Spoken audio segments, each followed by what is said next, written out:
Olá, gente, boa tarde, boa noite, né? Boa noite a todos e todas. Eu sou a professora Marilene, sou do Departamento de Ciências Biológicas aqui da UFES e também sou membro da diretoria da ADUFES, né? O nosso sindicato de professores.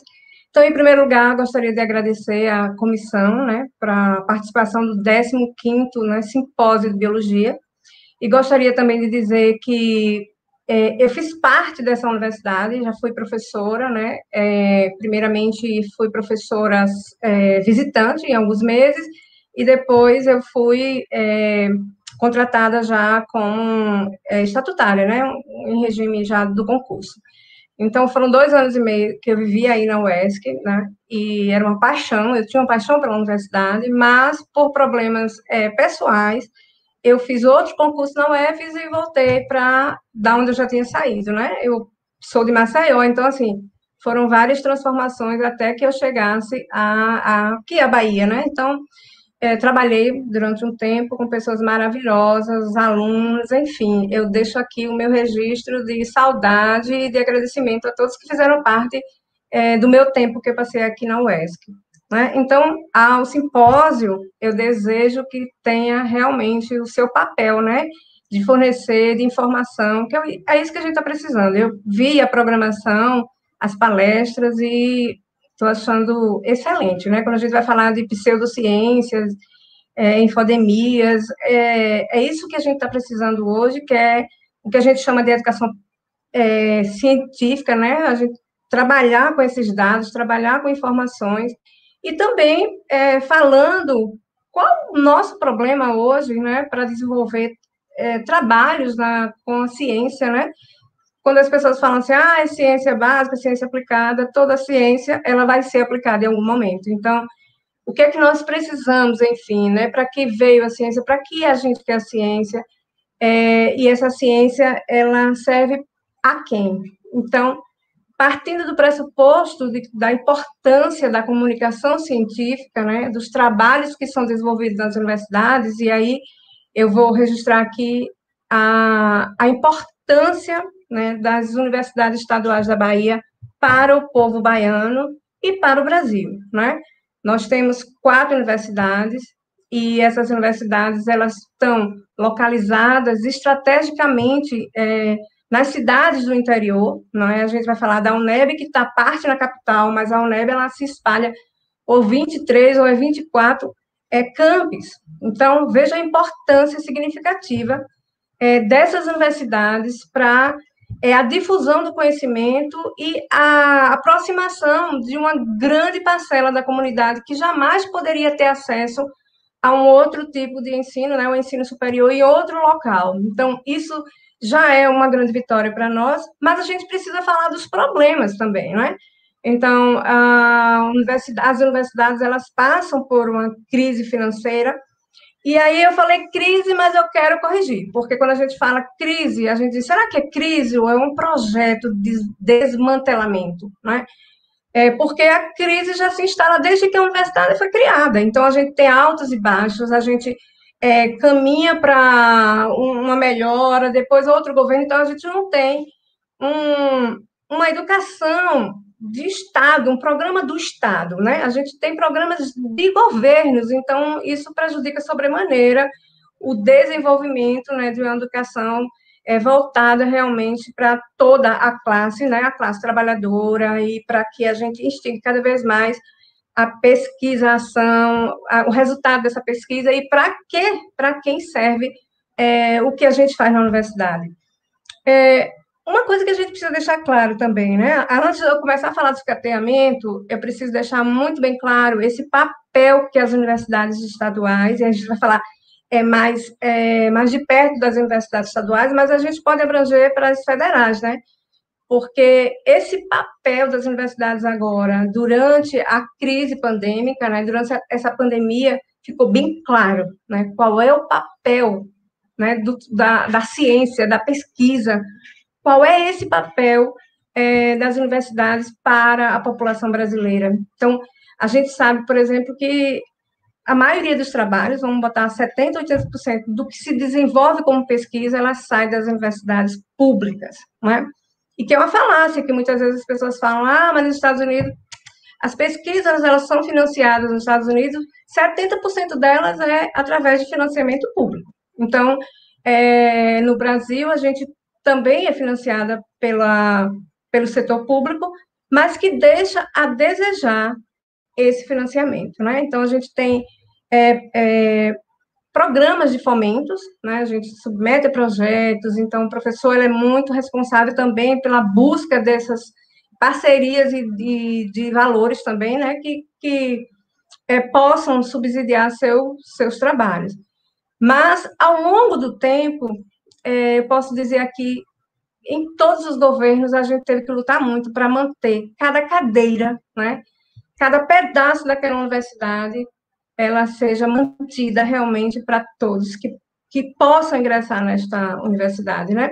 Então, o papel do sindicato, que eu estou falando pela DUFES, em nome da DUFES, é de uma importância para que a universidade continue com as suas portas abertas e ela sirva realmente a quem de fato ela deve servir, né? Que é a sociedade baiana, que tem realmente as universidades como patrimônio. Eu acho que está faltando também as pessoas interagirem e brigarem por esse patrimônio, né? Esse patrimônio que serve a tantos que passaram por elas. Então, a gente tem a UESC, a UNEB, a UEFES e a UESB, né, como patrimônio do povo baiano, e a gente não pode deixar que isso seja perdido ao longo do tempo. Então, cabe a vocês também, estudantes, cabe a nós, professores, que estamos engajados nesse momento, que a gente lute para que isso seja mantido. Então, vamos começar pela federal, né? Pelas federais que passam desde 2000, acho que a crise maior, ela se abateu em 2017, né? Onde os recursos foram exatamente retirados, cortados, né? Era a que a gente chama de manutenção, compras, manutenção das coisas. Então, nesse momento, pagar luz, água, telefone, fazer consertos e pagar terceirizados, né? As universidades elas foram completamente sucateadas nesse momento. Elas já vêm sendo sucateadas, isso é fato. Mas, a partir de 2017, as federais entraram, né, na UTI, né? Então, entraram, de fato, na UTI e precisaram realmente de respiradores para sobreviver. Então, sobrevive. Mas hoje a gente tem um déficit, né? Tem contingenciamento, tem cortes, e esses cortes, eles refletiram cortes de bolsas, né, de alunos de iniciação científica, cortes de bolsa de mestrado e de doutorado. Então, isso tudo influencia em quê? Em desenvolvimento da pesquisa, atração de pesquisadores, né, atrair pesquisadores, atrair formação, né, de pessoas que caminhem, de fato, na pesquisa, para que ela seja devolvida à sociedade conforme a sociedade precisa. E eu vou falar uma coisa que, tanto nas federais, a depender do local, enfim, no Brasil todo, como as estaduais, o papel delas é exatamente pesquisar, muitas vezes, ações locais. Você pode ter, eu vou dar um exemplo, você pode ter um estudo de um veneno, lá no Rio Grande do Sul, a espécie da serpente, mas aqui, por exemplo, em Feira de Santana, pode acontecer ações, né, diferenciadas de envenenamento. Então, é importante essa localização, né, a regionalização também das pesquisas. E aí a gente vê que, transferindo para os estaduais, desde 2015, aí eu não vou retratar os governos anteriores, porque segue na mesma cartilha, mas a partir de 2015, a gente foi mais estrangulada ainda, né, para o orçamento das universidades, das 4 estaduais baianas.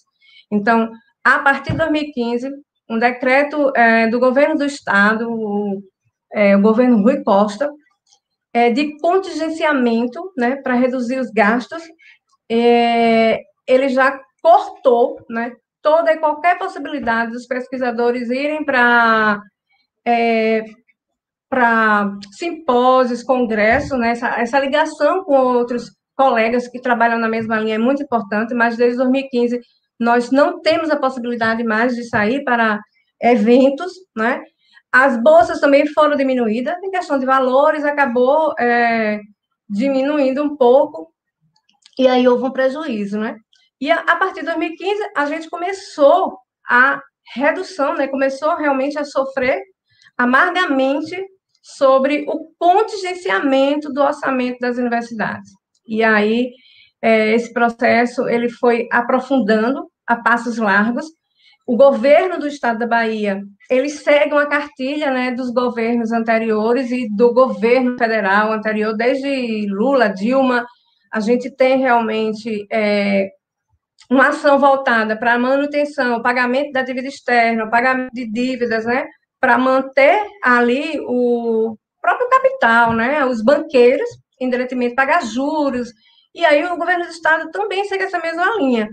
Qual é do governo? Então, eu vou enxugar a máquina, é a máquina pública, isso significa, desde 2015 também, todos os profissionais, professores, eu vou falar diretamente da gente, mas eu falo de todo servidor público da Bahia, está assim, reajuste, esse reajuste é um reajuste obrigatório, né, que a gente chama da inflação. Então, desde 2015 a gente não tem, já acumulamos mais de 30% de perda salarial, e acontece que isso só vem, né, com esse ajuste que o governo do estado faz para servir ao capital. Então, ele é considerado como um bom gestor, mas o bom gestor, ele aperta de um lado para poder sobressair no outro. Então, qual é a ação do governo, né? Pagamento de dívidas, pagamento de juros da dívida. Tanto é que o ministro falou que agora, no Covid, o governo pediu para suspender esse pagamento da dívida. Ele falou, tranquilo, porque a Bahia, há 20 anos, ela não deixa de pagar nenhum mês. Então, pagar juros de dívida, né? Aí, o que é que eu faço? Para eu manter isso, eu estou pagando esses juros das dívidas, né? Para manter isso, eu tenho que tirar de alguém. Eu tenho que ajustar em alguém. E, geralmente, é nas políticas sociais. Aí vai educação e saúde, né? Então, como a gente está falando das universidades, esse arroxo, né, de orçamento ele vem direto impactar realmente na qualidade da educação. E eu digo a qualidade, gente, não é dos professores, porque nós nos qualificamos, nós saímos para mestrado, doutorado, nós temos grupos de pesquisa, nós fomos enquadrada como a UFES em particular, né, uma das melhores universidades dentro daquele ranking, mas imagina, a UESC também, então a gente tem a UNEB, a UESB, quando eu falar assim, gente, eu estou falando das 4 universidades, da importância, né, do papel social que essas universidades ela tem hoje. Então, quando o governo realmente ele faz esse ajuste, né, ele retira ou ele, na verdade, ele não repassa o dinheiro, né, que foi orçado, e com isso a universidade sofre, ela deixa realmente de investir, de consertar, de comprar novos equipamentos, não é? E aí o professor, se ele já tem um grupo de pesquisadores que estão completamente já engajados e já consegue financiamento do CNPq e da CAPES, eles acabam desenvolvendo ali sua pesquisa, mas outros professores realmente eles não têm como girar essa roda e acaba ficando com a roda enganchada. Então, esse é um dos motivos que a gente pode dizer assim, ora, de fato, a universidade ela está sendo sucateada, pesquisa, sim, sem sombra de dúvida, a gente pode dizer que isso é sucateamento, né? Aí, às vezes, as pessoas dizem, uma crise? Eu digo, não, não é uma crise. Isso é um projeto, né? Um projeto para que, cada vez mais, esses serviços públicos, né, básicos, de essencial importância para a comunidade, eles sejam dito e visto como ineficiente, para que alguém vá ocupando isso e queira no futuro privatizar, dizendo que só a privatização vai salvar e vai melhorar a qualidade. Isso a gente está vendo em vários e diversos órgãos federais, né? Estaduais também. O governo do estado ele teve a prática do enxugamento para melhorar exatamente o pagamento e não deixar de pagar esses juros, né, das dívidas contraídas por esse governo. Ele fechou a EBDA. É um governo que vem fechando escolas básicas, né? Então, é um governo que tem que fechar escolas e aumenta a quantidade de salas de presídio, aumenta a reforma em presídios, é o que o negócio não está muito bom, né?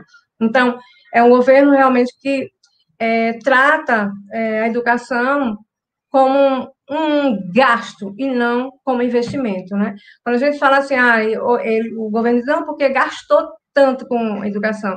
Não, governador, não, vocês administradores, a educação, ela deve ser investimento, né? Então, a gente realmente está passando da hora, né, de fazer uma mudança, né, uma mudança estratégica nas nossas escolhas, para que a gente permita, né, a quebra desse circuito, né, que já vem se alastrando há muito tempo. Hoje a gente tem uma precarização do trabalho docente, né? Eu digo, basta visitar aqui a UFES, no período de calor, a gente mal tem um ventilador funcionando. Então, como é que fica agora a situação? As pessoas falam assim, gente, como é que fica agora o retorno? Ué, sem ser pandemia, nós já sofríamos, né, com a qualidade da sala de aula, a qualidade de alguns laboratórios, a falta de equipamento. Agora, no período pandêmico e pós-pandemia, não vai ficar diferente. Logicamente, esse processo ele se aguça mais, ele é maior, ele é melhor apresentado para a comunidade, dizendo quais são as condições de trabalho dos professores e dos servidores, de modo geral, dentro das universidades. E aqui eu não vou nem retratar a educação básica, né?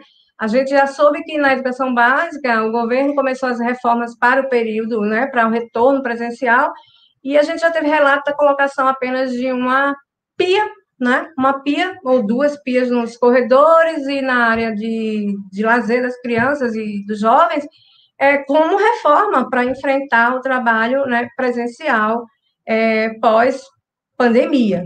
Então, a gente questiona muito isso. Será que nós temos condições realmente de voltar? Será que a gente consegue, não é? Tudo que a gente precisa para a sanitização que é exigida em todas as formas? Então, hoje as universidades estaduais, para sobreviverem, realmente viver com o orçamento, ela precisa de 7% da receita líquida do Estado. E só para vocês terem uma ideia, esse percentual é o que a gente diz assim, ó, dá para viver, tá? Dá para a gente seguir. Mas os investimentos, eles precisam ser maiores, né? Então, dá para viver, dá para se manter sem capengar muito, 7%. Mas a gente está abaixo de 5% investido pelo governo da receita líquida. Então, veja que a cada ano a gente fica com déficit. Então, a gente não tem, o que é orçado, de fato, não é repassado, e aí já está gerando um problema, né? A gente sempre, o que é orçado não é repassado, no ano que vem é a mesma coisa, então a gente vai ficando com redução. Hoje a universidade, elas recebem um percentual, né, bem abaixo do que elas merecem e o que foi orçado de fato. Então, em que isso compromete, gente?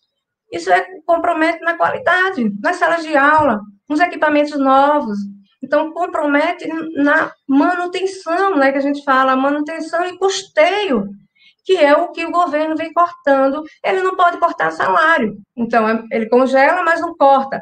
Mas aonde ele pode tirar, ele tira. Então, manutenção e custeio é um dos pontos que hoje nas universidades são mais atacados. E isso faz com que a gente tenha perda de equipamentos, equipamentos quebrados, equipamentos não comprados. Então, isso para laboratórios de sala de aula. E agora vamos partir para a pesquisa, né? Se a gente for falar que a sala de aula é reflexo da pesquisa, quando a gente começa a cair na sala de aula, a gente começa a ter um reflexo na pós-graduação, porque esses alunos vão passar pelos laboratórios, vão passar, vão estudar e vão fazer uma pós-graduação. Então, eles vão chegar lá sem muito conhecimento de algumas técnicas que eles precisavam ter aprendido. E na pós-graduação hoje, com o corte de bolsas, a gente tem alunos de doutorado que tinham passado no doutorado. Então, eles não conseguiram continuar no curso porque as bolsas de doutorado e de mestrado foram cortadas. Os alunos que já tinham bolsa, essas bolsas, quando acabarem, elas não vão ser repassadas para novos alunos, que é assim que funciona. Então, se eu entro no doutorado, eu pego uma bolsa, quando eu estiver terminando, eu sei que eu terminei, essa minha bolsa vai ficar para um outro aluno que ingressou. Mas, à medida que essas bolsas forem terminando, a gente corre um sério risco dessas bolsas não serem repassadas para os alunos, elas simplesmente vão ser canceladas e cada vez mais a gente vai ter um investimento, né, público na manutenção dos pesquisadores. Então, quando a gente fala assim, os pesquisadores vão fugir, né, do país, eles estão fugindo da própria pós-graduação, não é? Porque não consegue se manter. Então, nossos alunos, eles não têm como se manter, e a bolsa, muitas vezes, não é só para comprar livro ou ir para congresso, é para a manutenção da vida. Então, são elementos básicos de vida, como comprar alimento, pagar uma casa coletiva. Então, isso está sendo realmente um prejuízo muito grande para a coletividade, para a pesquisa em si, né? Aí a gente vai começar a ver, por exemplo, que mesmo com tudo isso, essa perversidade do governo, a gente ainda conseguiu no Covid produzir coisas maravilhosas, né?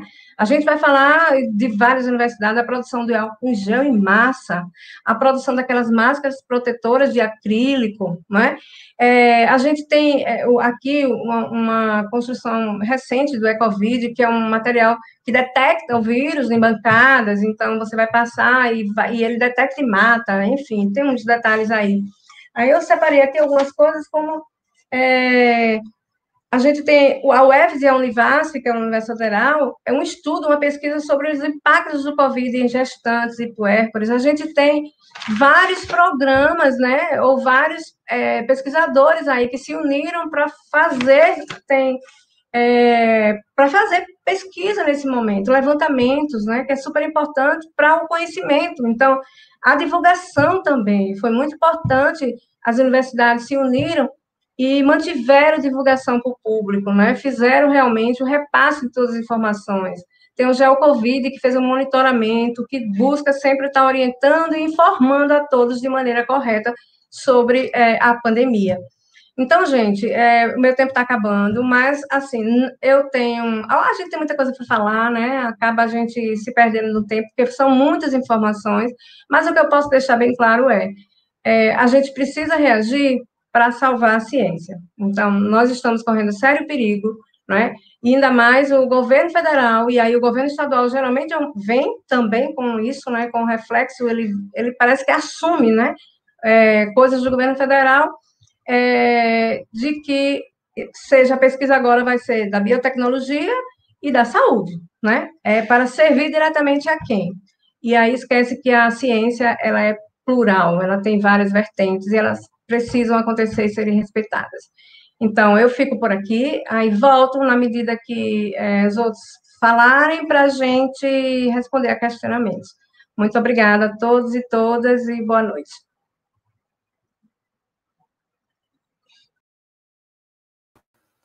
Olá, boa noite, pessoal. Antes de mais nada, meu nome é Maíra, eu sou professora no DCB da UESC, sou bióloga de formação e também trabalho com formação de professores. Meu mestrado e doutorado foi em educação. Eu queria agradecer muitíssimo o convite, elogiar a iniciativa, sobretudo do DA, por organizar esse debate e os outros debates com temas incríveis.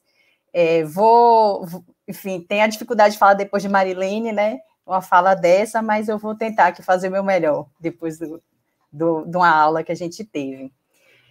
Eu queria justamente comentar, a Marilene foi muito feliz em apontar uma série de elementos da conjuntura, sobretudo que incide sobre as nossas universidades estaduais na Bahia, e eu queria justamente me deter no aspecto que ela comentou sobre a dita crise, que é um projeto, né?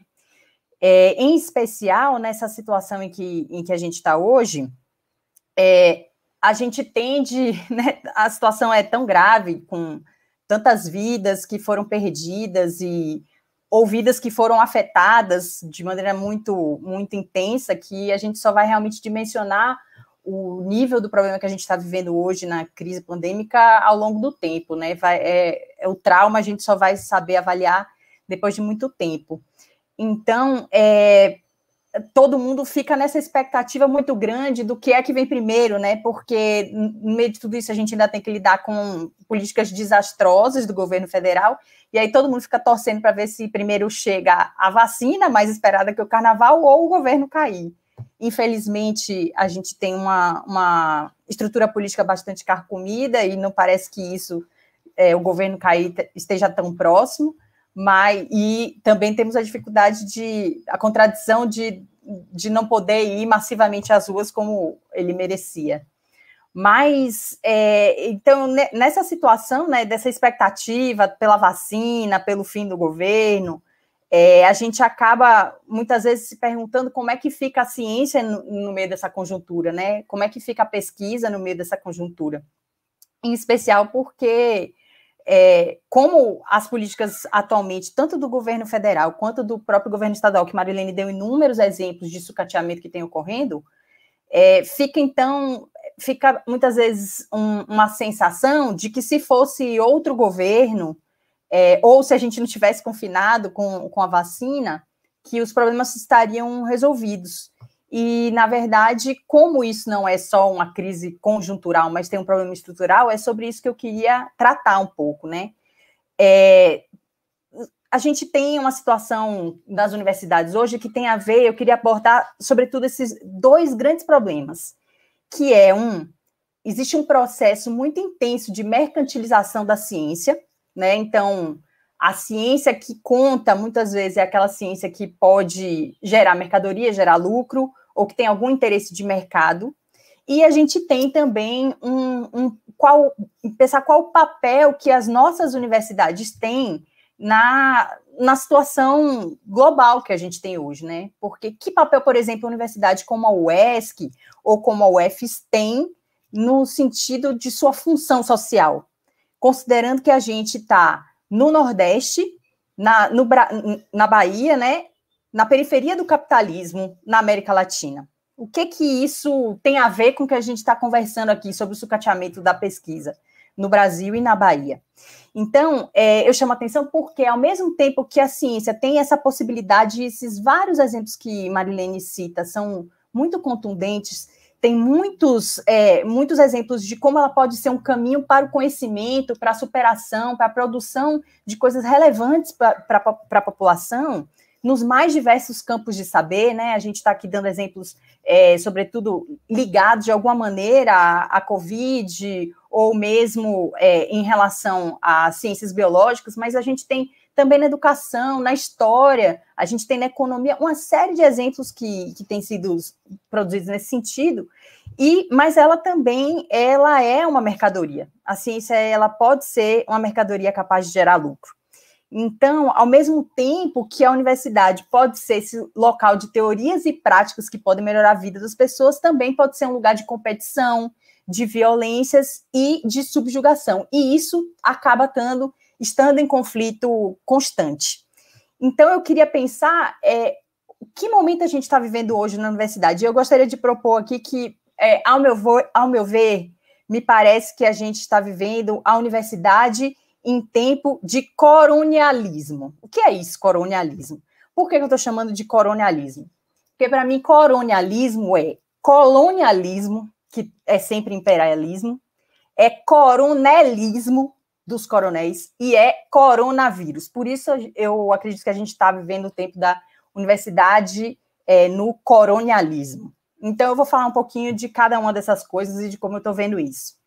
Primeiro, colonialismo. Então, é importante a gente pensar, né? Como é que a universidade brasileira surgiu?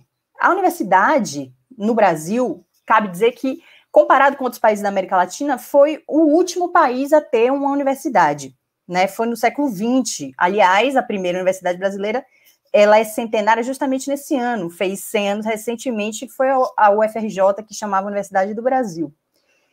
Então, já existiam elementos de universidade em outros países que também passaram por processos de colonização, mas aqui as nossas classes dominantes achavam que não era necessário ter uma universidade. E isso perdura nas nossas classes dominantes em alguma medida. Por quê? Acaba existindo uma ideia de universidade, para que serve? Então, a Universidade do Brasil, ela serviu justamente para profissionalizar, para dar o diploma para os filhos dos filhos da classe dominante. Então, não teve como, em algum momento, nas universidades dos nossos irmãos, dos nossos outros países vizinhos que também lutaram contra as colônias, a nossa classe dominante ela não acreditou que a universidade deveria trabalhar por um projeto de nação, um projeto de Brasil por si. Porque essas classes dominantes sempre se beneficiaram de ter esse papel subordinado dentro da divisão mundial. Então, não tinha essa ideia de fazer dessa instituição uma instituição que reúna as pessoas para pensar nos problemas do nosso país, mas os problemas dessa classe em específico.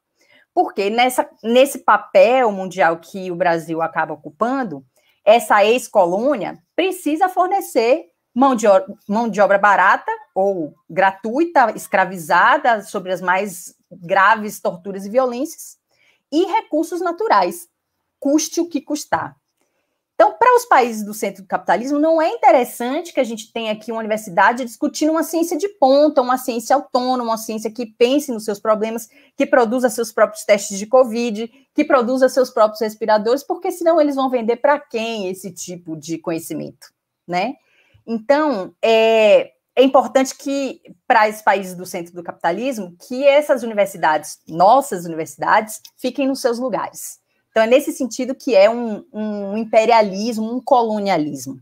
Eu gosto muito de Florestan Fernandes, que é um autor que ele fala que a universidade brasileira, ela, na verdade, sempre foi uma universidade conglomerada. Junto a uma faculdade daqui de Direito, junto a outra faculdade aqui de Engenharia, de Medicina, e pronto, isso é a universidade. Não é uma instituição que se pensa e que pensa os problemas do país.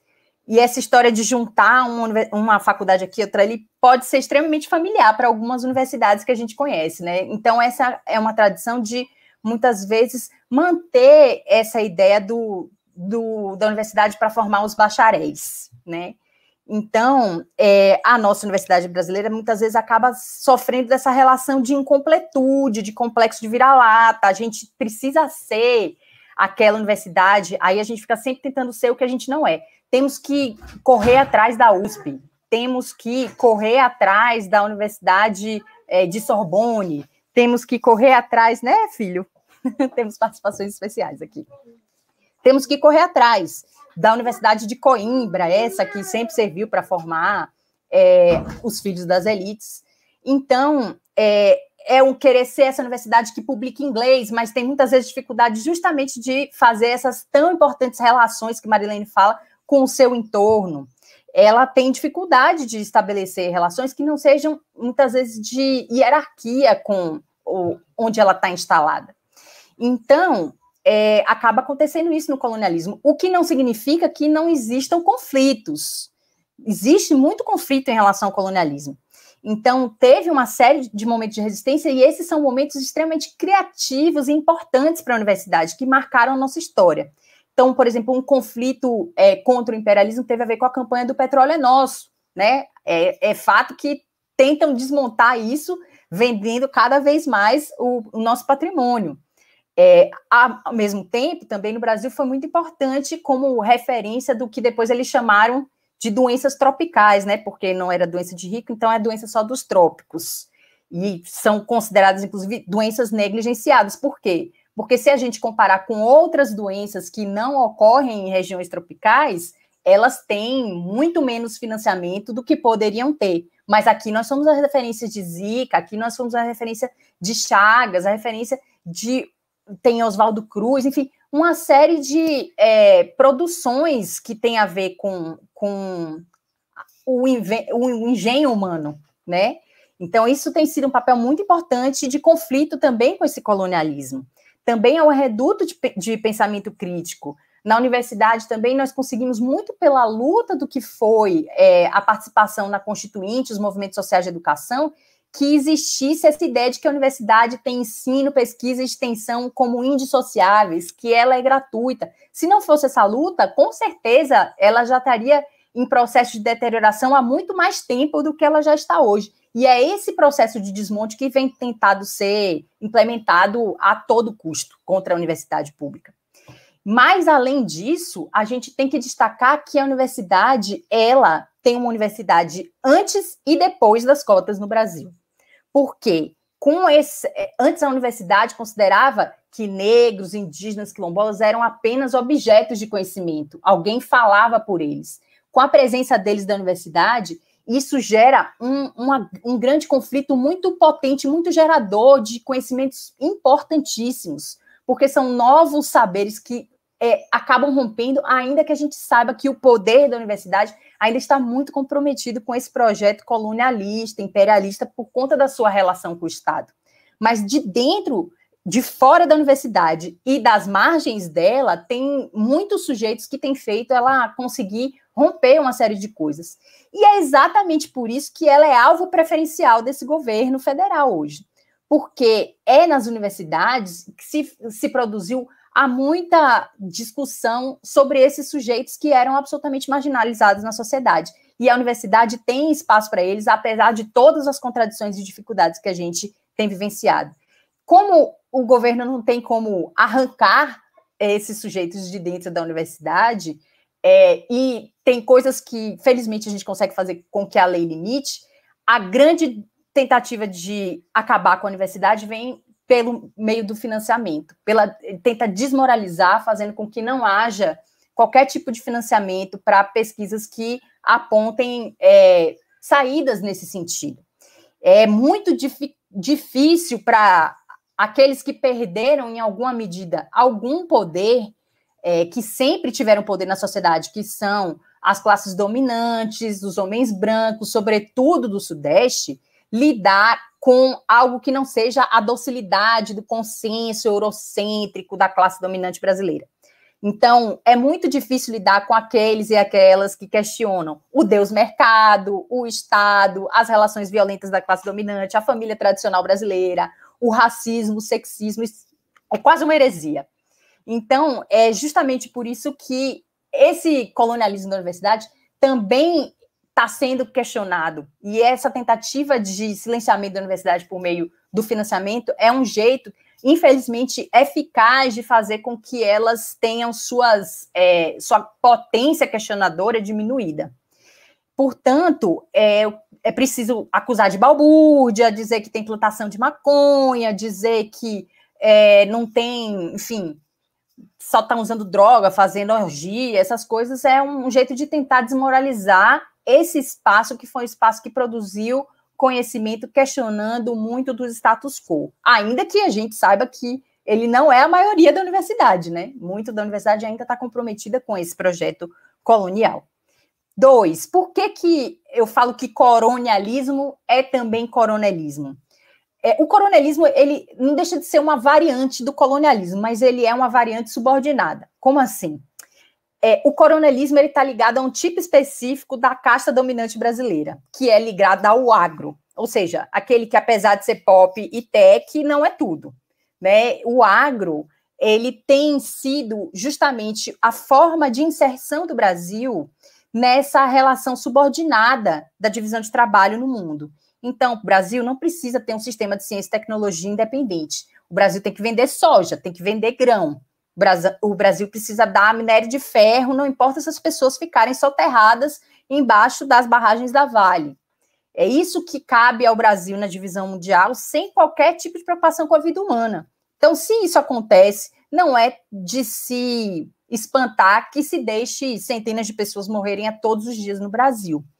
Portanto, o que é essa figura do coronel é o representante maior desse papel subordinado. Ele é o barão da fazenda, que está lá exportando grão para fazer ração, está recebendo em dólar, comprando seus importados, ostentando sobrenomes, pisando na cabeça de todos aqueles que ele não reconhece como igual, que normalmente é um homem branco. Então, de posses, diga-se de passagem. Então, a riqueza que essas figuras elas detêm servem para a roda da especulação ou para o consumo próprio. É uma relação muito predatória. É uma relação predatória com a terra, uma relação predatória com o ecossistema e com as pessoas. Portanto, esse coronelismo, ele depende desse papel que subjuga os negros, sobretudo a mulher negra. Ele aprisiona a imagem da mulher negra na serviçal, na babá, não consegue admitir o mesmo status de humanidade aos negros e aos indígenas. Então, quando tem uma mulher negra cientista, é um bug no sistema do coronelismo. Quando tem um indígena que sabe dizer exatamente o que quer e, inclusive, que questiona dentro dos próprios cânones brancos esse poder do homem branco, eles não sabem o que fazer.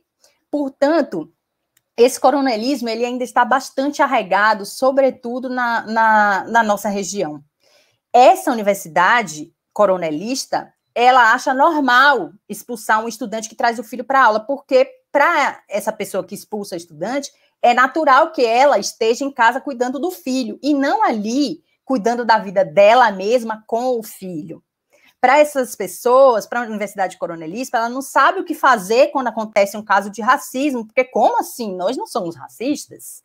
ela se defende dizendo, minha tia-avó era negra. Essa universidade coronelista, ela tem dificuldade de conceber um currículo em que os saberes indígenas têm tanto peso quanto outros saberes, porque considera que isso é folclore.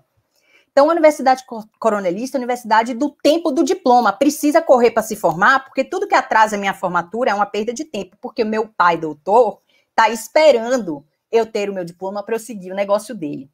Portanto, essa universidade, ela muitas vezes se usa da ideia do desenvolvimento regional para desenvolver apenas para alguns e não realmente para aquelas pessoas, para a maior parte das pessoas onde ela está situada.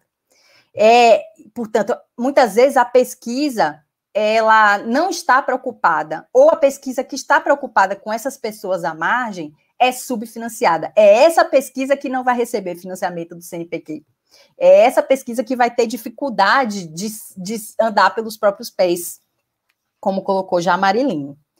E terceiro, essa universidade, nos tempos do colonialismo, também é por causa do coronavírus. Por quê? Porque a pandemia, ela deixou escancarada que as pesquisas são desenvolvidas essencialmente na universidade pública, sobretudo no Brasil. E também que o SUS é um sistema que fez com que a crise do coronavírus não fosse ainda pior do que o que ela já é. Porque é um sistema que é capilar e que é pensado para estar presente em todo o Brasil, e não só para quem tem, não só para quem pode pagar, como é o caso de muitos países. Mas o que acontece? A universidade no coronavírus, ela acaba passível aos cortes, mesmo que isso tenha sido demonstrado que é muito por conta do seu trabalho que as coisas não estão piores. Então, ela segue passível a cortes, segue passível a desmoralização, já diminuiu o orçamento em relação ao ano anterior, ainda que pesquisadores estão trabalhando em ritmo frenético, sem dormir, para garantir que o seu trabalho gere frutos que sejam benéficos para o conjunto da sociedade. E, além disso, o que acontece nessa situação do coronavírus? Como existe essa construção de que a universidade é um grande elefante branco que não deve ser financiado pelo Estado para não ficar pagando balbúrdia, então a gente precisa justificar por que vocês não deram aula no primeiro semestre? No caso, a UESC, né? Teve outras que seguiram com aulas remotas. A gente teve a situação em que não sabia o que fazer com vários alunos que não têm ou têm acesso bastante precário à internet. Então, essa foi uma decisão difícil a ser tomada. Então, existe a ideia de que a gente precisa justificar o que vocês estão fazendo, porque então devem estar fazendo nada, né? Como se a gente só desse aula. Aí, o que acontece nessa situação? Nós vamos cortar o financiamento de tudo que não seja coronavírus, porque se não é coronavírus, a gente pode deixar para depois. Então, vou dar um exemplo. Eu pesquiso há muitos anos acesso e permanência à universidade.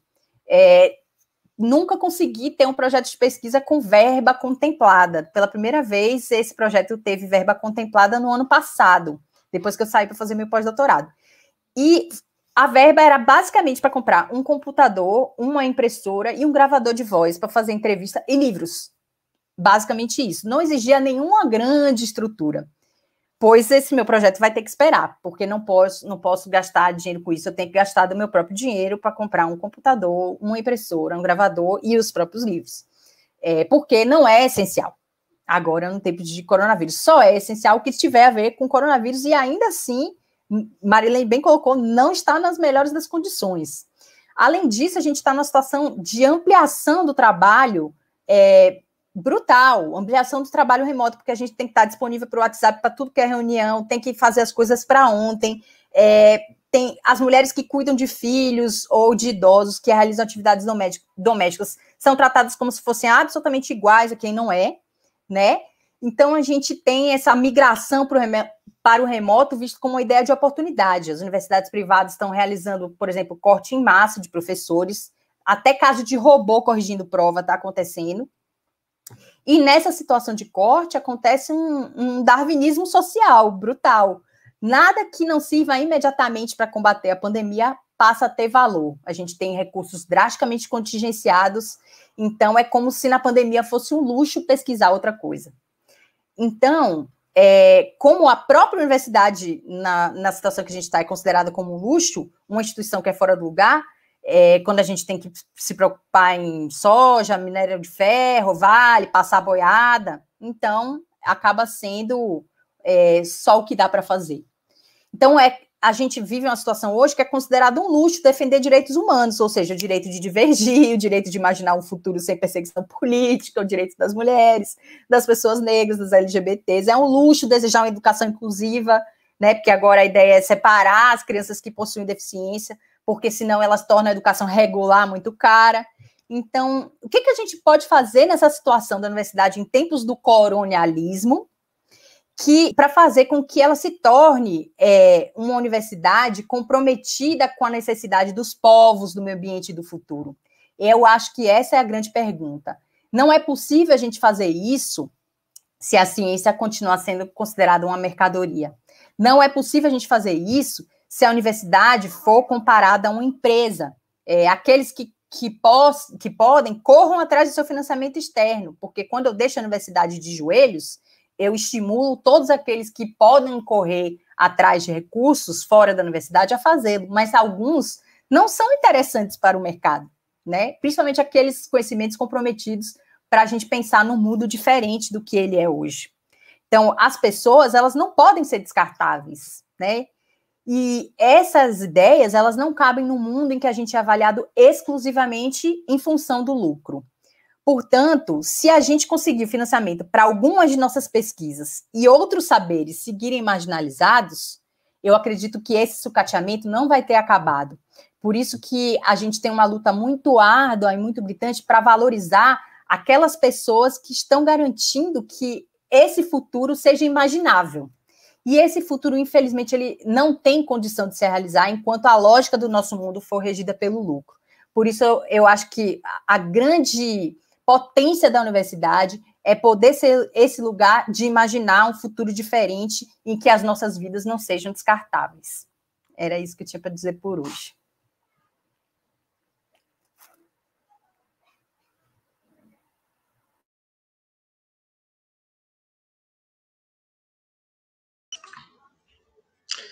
Olá, gente, boa tarde. Eu sou Marco Daniel, sou estudante de licenciatura em Ciências Biológicas na UFES, né? Faço parte da atual gestão do DCE, né? Gestão Contra-Atacar, e sou militante da União da Juventude Comunista. Queria primeiramente agradecer o convite ao espaço, espero poder estar contribuindo nesse processo de construção, né, de conhecimento que a gente está se propondo aqui, né, e agradecer a galera da organização, a galera do DA, eu sei, já fui de DA, sou de DCE, sei como é dar corre de evento, deixa a gente maluco, agradecer, saudar também as professoras, né, que fizeram falas incríveis, eu não sei nem como eu vou poder contribuir aqui agora, mas tudo bem. Enfim, eu acho que as professoras trouxeram pontos incríveis para o debate. Para pensar a pesquisa, né, eu gosto de sair de um ponto de partida, de tentar analisar o contexto, né, pesquisa no Brasil, o que é a pesquisa no Brasil, o contexto da pesquisa no Brasil e o Brasil no contexto da pesquisa também, né, no mundo. Isso, dentro dessa relação, a gente pode, dentro dessa relação, existem interações, né, globais, né, onde como sistema hegemônico, né, que está na maioria dos países, a organização tem sido o capitalismo, né, e esse capitalismo, ele não é homogêneo, ele não é igual em todos os países, ele vai ter diferenças, e essas diferenças são essenciais para o metabolismo dele, inclusive.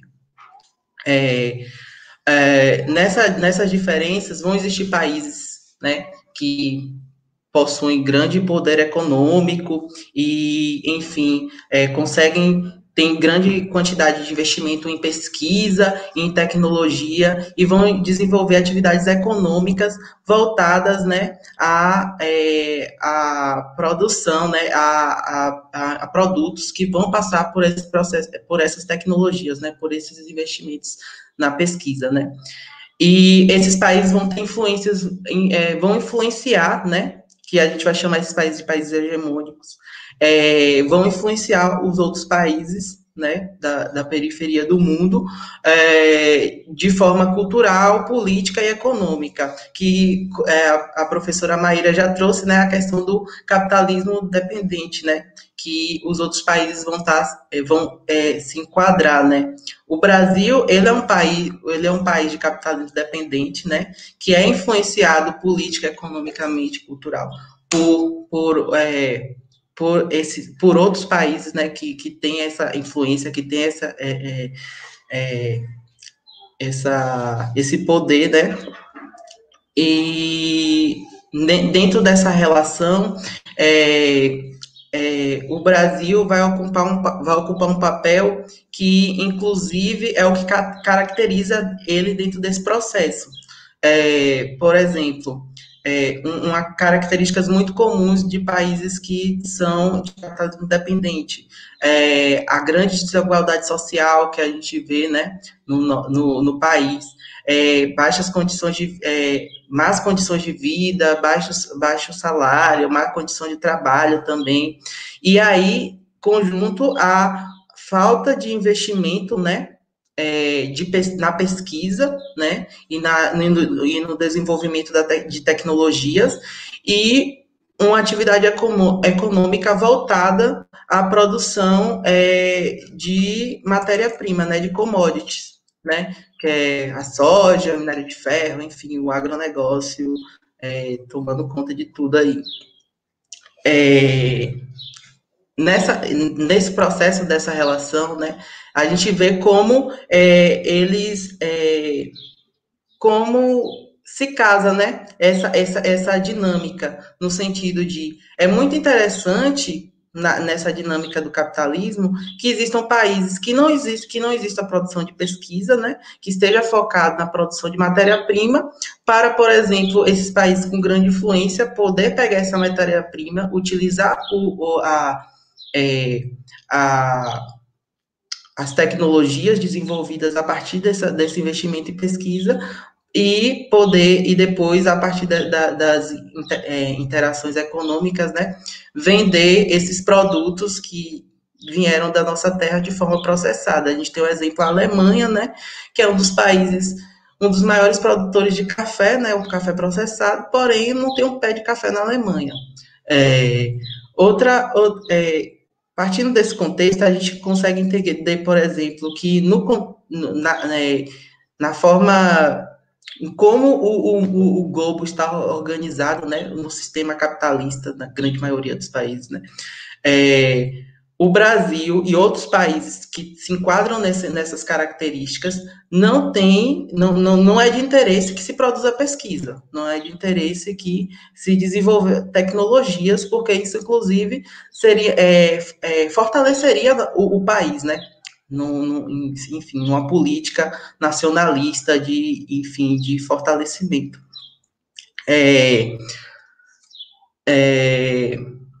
Partindo para o Brasil, olhando o Brasil mais dentro, olhando no sentido do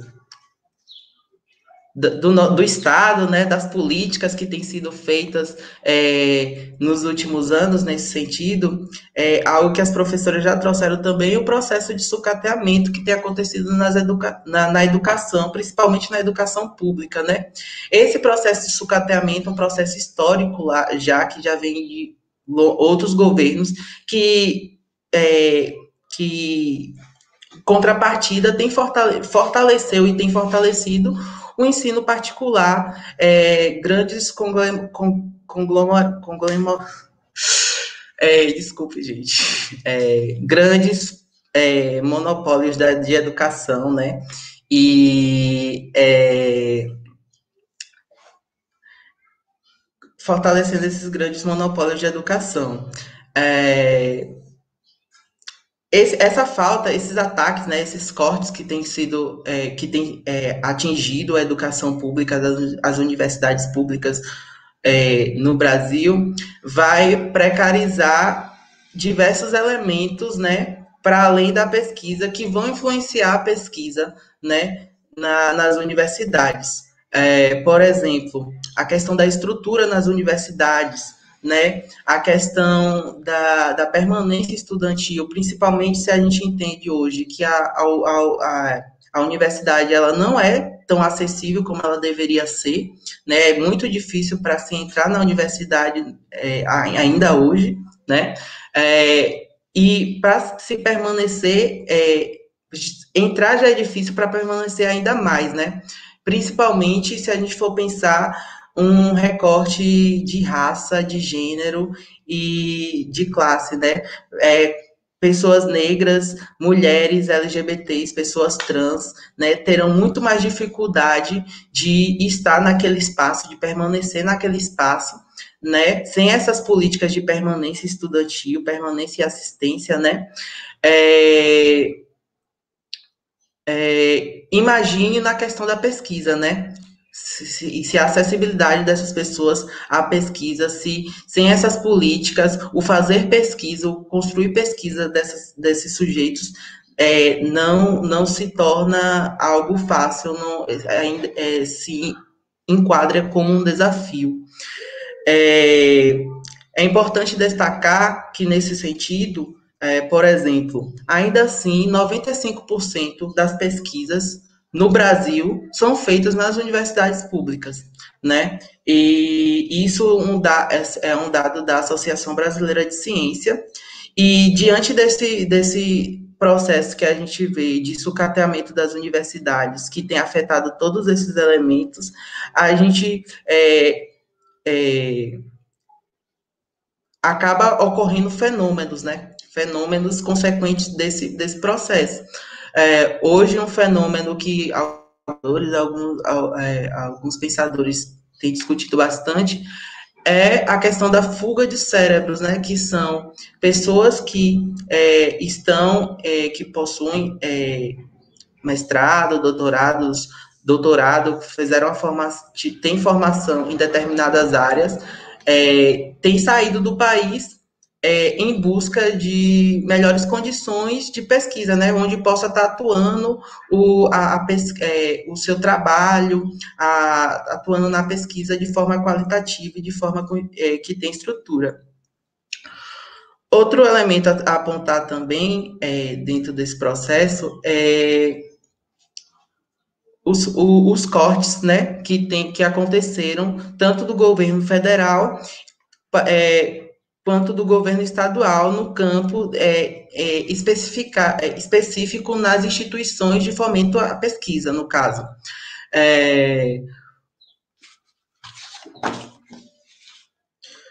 Por exemplo, a CAPES e o MEC lançaram, eu acho que foi foi esse ano ainda. Foi esse ano, eu acho que foi em março desse ano, se não me engano. A portaria 34, né, que além de cortar bolsas, né, as bolsas, ela amplia a possibilidade de corte de bolsas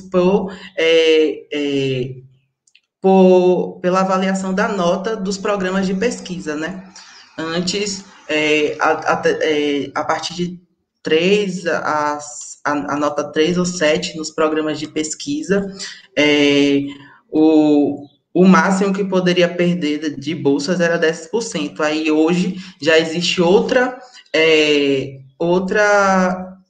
forma de avaliação, onde, consequentemente, traz esse elemento, pode trazer um maior número de perda de bolsas.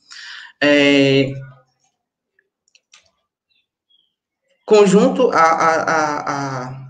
para além dos ataques federais, aqui na Bahia não se configura de uma forma diferente, né? O governo do estado, na figura de Rui Costa, desde 2013, tem contingenciado, né? Cortado fundos da Fundação de Amparo à Pesquisa do Estado da Bahia, a FAPESB, né? Esses fundos são garantidos a partir da lei, né, do artigo 5 da lei estadual 7888 de 2001, onde o governo do estado teria que repassar 1% da receita tributária líquida para investimentos para a Fundação de Amparo à Pesquisa, né, a FAPESB. Isso significa, por exemplo, se na receita tributária daquele ano, né, tiver tido uma arrecadação alta, 1% daquela arrecadação teria que ser passado para esse fundo, né? Apesar disso, né, tiveram anos que tiveram uma arrecadação alta na Bahia. 2014 e 2016 foram anos que, inclusive, o governo Rui Costa trouxe propagandas no sentido de como a Bahia tinha sido um estado com boas arrecadações naquele momento, e mesmo assim a lei não foi cumprida, né, no sentido do repasse desse orçamento. Houve, nesses últimos anos, desde 2014, havendo uma diminuição de quase 238 mil, né, na verdade, perdão, da verba repassada para a FAPESB. Mas, enfim, né, diante de todos esses elementos de ataque que a gente entende que nem o governo federal, nem o governo estadual, nem é interesse para como o mundo se articula, que no Brasil se produza pesquisa científica, se produza conhecimento. O que é que a gente a gente pode fazer? Né? A gente só vai ficar lamentando o trágico. Acho que não é isso. Eu acho que a gente tem que procurar sermos sujeitos ativos, né, dentro das nossas realidades, e de forma coletiva. Então, um elemento que a gente pode estar pensando, por exemplo, nesse sentido, é como a produção dessa ciência, primeiro, não atende às necessidades da nossa realidade, da realidade da nossa classe, né? E é importante a gente, enquanto estudante, pensar, trazer essa reflexão e tentar colocar, mesmo que apresentando diversas dificuldades, e eu sei que não é simplesmente fazer essa reflexão sobre para onde a sua pesquisa, o objetivo da sua pesquisa, né? E colocar em prática, né? Às vezes a gente tem que atender o que o plano de trabalho pede, enfim, às vezes o plano de trabalho não é exatamente como a gente queria da nossa pesquisa, mas é importante a gente tentar trazer nossa pesquisa para um movimento de transformação de realidade, não entendendo ela como um fator que vai transformar a realidade, mas que dentro desse, que ela seja um elemento, né, que vai contribuir, né, para isso. Um exemplo, na universidade onde eu estudo, na UFES, a gente tem o assentamento, né, do Novo Horizonte, que fica do lado da UFES.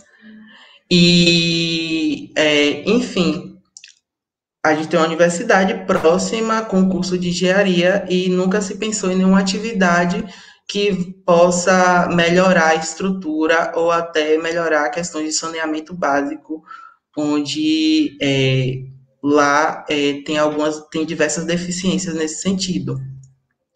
Outra coisa que importante, nós, enquanto estudantes, enquanto pessoas que estamos fazemos parte da educação pública, né? Pensarmos na articulação, né? Nos articularmos nos articularmos com nossos DAs, com os nossos DCEs, enquanto estudantes, sermos ativos no nosso curso, o que está acontecendo na universidade, né? Estarmos atentos nesse sentido, nos articularmos com os professores também, para estar pensando realmente a como resistir a esses ataques, né? E pensar a pesquisa, a extensão, e uma universidade que vá para além das necessidades do mercado, que vá atender às nossas necessidades reais, às nossos interesses da nossa classe. É isso. Eu não sei se eu estou no tempo ainda, mas queria finalizar a fala nesse sentido, colocando com a importância de nos movimentarmos e que esse movimento seja coletivo e com a perspectiva popular, né? Onde a gente consiga produzindo conhecimento, produzindo ciência de uma forma que dialogue com as nossas necessidades e com os nossos interesses, com os interesses da nossa classe. É isso. Como é que sai?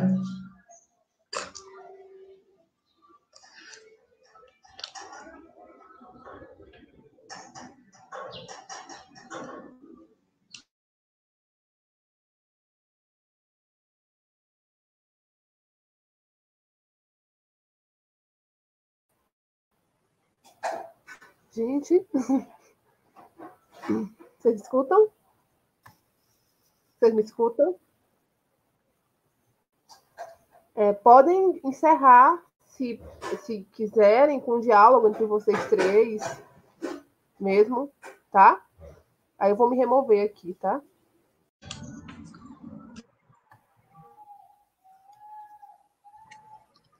Então, como é que a gente pode organizar? Não, eu acho que eu tenho algumas coisas para falar, né, para complementar o que eu tinha iniciado. Maíra colocou muito bem, né, sobre um histórico, na verdade, sobre a universidade, o papel e como ela é encarada pelos poderes, né? Então, eu quero deixar registrado aqui que o ANDE, Sindicato Nacional, né, sempre defendeu a universidade com financiamento público, né? E aí a gente vê que o marco legal, esse marco que foi, acho que em 2017 foi aprovado, ele traz agora essa mercantilização, né? A possibilidade de você fazer parceria público-privada, que, na verdade, é uma forma exatamente da privatização. Muitas vezes os alunos, os professores questionam a gente na universidade, por que aqui não tem um centro de convivência, que tem a papelaria, sei o quê. Gente, isso aí é um privado entrando na universidade. A gente não se dá conta dessa armadilha colocada para a gente. Eu costumo colocar para meus alunos ou algumas pessoas que conversam, eu digo, vamos pensar nos Correios? É o exemplo mais claro que a gente tem hoje, né? Eu não vou falar da educação, porque a gente tem esse sucateamento há muitos anos. Quando a gente faz greve, eu falo assim para meus alunos, gente, não era para que eu fosse para a rua, não era para que eu largasse meu lar, o meu filho, ou seja lá o que for, era para os pais e os alunos estarem na rua brigando pela universidade, por cada banca dessa, por cada assento desse. Porque você só tem esse assento porque alguém anteriormente lutou para isso. Então, é responsabilidade sua lutar para que isso seja mantido e mantido para os próximos que vêm, e assim vai. Então, a gente que tem que ir para a rua, a gente tem que lutar, a gente tem que pedir financiamento, isso é o papel do sindicato, muitas vezes, com os estudantes, logicamente, que a gente não tem forças sozinho, né? Marco falou muito bem, isso é no coletivo, né? E eu falo isso sempre no departamento, falando, não adianta vir aqui e colocar seus problemas de laboratório, porque quando a gente chama para o coletivo, é ele que tem respaldo, é isso que os governos temem, ele teme número de pessoas. Nós colocamos na SAEB já 700 pessoas, e aí, rapidinho, nós fomos atendidos pelo governo do estado, mas ultimamente, nos nossos movimentos lá na SAEB, a gente coloca R$100 e a polícia vem para cima e acabou. Bota o rabinho entre as pernas e vai para casa. Porque nós precisamos exatamente de uma luta coletiva, né? Dos problemas são coletivos, não adianta você falar que seu laboratório está com infiltração, não é isso que vai resolver o problema todo da universidade, não é o seu laboratório, né? Mas a gente vê essa luta umbilical, né? A gente vê também uma posso dizer, morbidade, né? Morbidade no sentido de ficar quieto, né? Essa geração... Normose. Uma normose, o pessoal fala, né? E aí a gente vai ficando com raiva, né? Porque eu mesmo, quando começo a ficar com raiva dos meus alunos, eu falo, gente, vocês estão fazendo o quê? Sentado com a bunda, sentada nessa cadeira, não vai resolver nada. Ou a gente se junta, ou a gente vai para cima, para o coletivo, ou nada vai mudar. Eles temem número, pessoas, e encarando ali. Imagina de botar 1.000 pessoas naquela Saeb. Não tem governo que não atenda. O poder da classe trabalhadora é tão enorme, mas essa consciência a gente não conseguiu, né? Esse coletivo a gente não conseguiu ainda, mas a gente entende que é toda uma política de repressão, toda uma política de informação direcionada para que as pessoas realmente não lutem. Para as pessoas... hoje a gente fica pensando assim, agora com o Covid, ficou muito claro a falta de informação, e aí eu fico, poxa, onde a gente perdeu? Aonde a gente não conseguiu avançar. Eu estava vendo uma live ontem, uma live não, uma coisa já gravada, e falava assim, shampoo de DNA, onde é que já se viu isso, gente? E a gente deixou. Aí depois, eu não sei onde que estava, e o DNA, parece que era um DNA vegetal, aí que vai entrar onde? No nosso cérebro, como, pelo amor de Deus, vai hibridizar tudo aqui, né? Vegetal com animal. Aí eu falo assim, sim, gente, aí a gente vai comprar o óleo vegetal. Ué, o óleo, a gente tira o óleo de soja vegetal, óleo de girassol vegetal. Digo, tem girassol animal? Esse tipo de comunicação a gente não conseguiu combater. Vários, e aí isso é só um exemplo, né? Quando eu falei do exemplo dos Correios, eu não concluí. Mas os Correios, há muitos anos, ele vem sendo coordenado por um único partido, chamado PP. O PP, simplesmente, ele o cara que é presidente dos Correios sempre foi desse partido, não mudou do governo do PT, não. Continua, e agora continua. Então, é um sucateamento, é uma falta de, como a gente diz, tecnologias avançadas que não foram implementadas nos Correios. Então, vem a Amazon, vem outro, pá, e coloca na frente várias formas de chegar o produto na sua casa muito mais rápido, e as pessoas começam a meter o pau, falar mal dos Correios, falar mal de quem entrega, falar mal. E o que é que vai acontecer isso? Aí o governo, opa, foram vários anos sucateando, deixando, mas agora, gente, a única solução para melhorar é a gente privatizar. E vai, porque já por baixo já está privatizando um monte de coisa. Isso a gente vai deixar na educação, como a gente já deixou, né? A gente já deixou. Hoje a gente tem uma quantidade de alunos matriculados nas universidades públicas bem abaixo do que a gente encontra nas particulares. Então, eu não sei, como eu tenho um amigo que fala, só basta a água bater aonde na gente, porque na bunda já bateu. Então, a água está subindo, né? E aí, quando é que a gente vai reagir? Então, assim, o papel nosso, e aí Maíra trouxe outra forma, Marco trouxe outro jeito de pensar, e eu trago o pensar coletivo pelo sindicato, né? O ANDES Sindicato Nacional vem nessa luta, né? Financiamento público, contra essa mercantilização que já vem aí batendo, essa reforma do ensino médio. A gente tem vários exemplos, né, do desgaste, de abafar, acabar, sucatear, estrangular a educação pública, e aí eu dou sequência, que é o financiamento de pesquisa, né? Não é diferente, não, a gente já está aí, ó, beirando ao colapso. Maíra trabalha de uma forma, eu trabalho com drogas, eu sou da farmacologia, então eu sou licenciada, fiz mestrado em biofísica, mas na hora de farmacologia tudo é muito caro.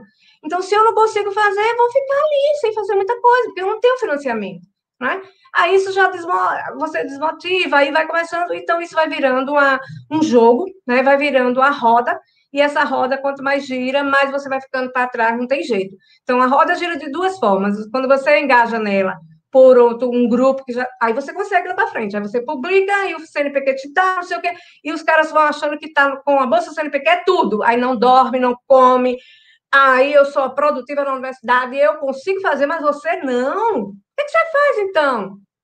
Aí eu não vou responder, não, porque você só dá aula? Não, eu dou um rim também quando eu posso, eu dou meu rim, dou fígado, dou tudo para poder, né? Porque a pergunta sempre é essa. Alguns professores que têm as suas atividades voltadas para o ensino, e a universidade tem 3 pilares: ensino, pesquisa e extensão. Então, não desconsiderar cada um no seu papel, cada um no seu quadrado. A gente tende a se juntar, a fazer força e levar a educação brasileira e a pesquisa e a ciência para frente, né? A serviço do povo e para o povo.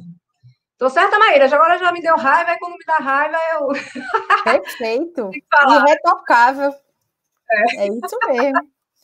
Tem que ser na força do coletivo, porque sozinho ninguém consegue. Exatamente. Bom, então acho que é isso, né, gente? A gente esperar pelas perguntas, vocês contribuam, mandem perguntas, que a gente está aqui à inteira disposição. Eu até parece que eu estou coordenando a live, gente, desculpa. Estamos em casa. Estamos em casa, né? Fala, Laís. Maíra, tem uma contribuição? Eu posso encerrar? Pode encerrar. Estou contempladíssima aqui, vou ficar só repetindo. Tá ótimo. Tchau, gente. Então, vai encerrar. Vai ser editado, né? Algumas coisas. Eu adorei. Estou ansiosa aí pelas perguntas do dia 8. Manda. Muito bom, gente.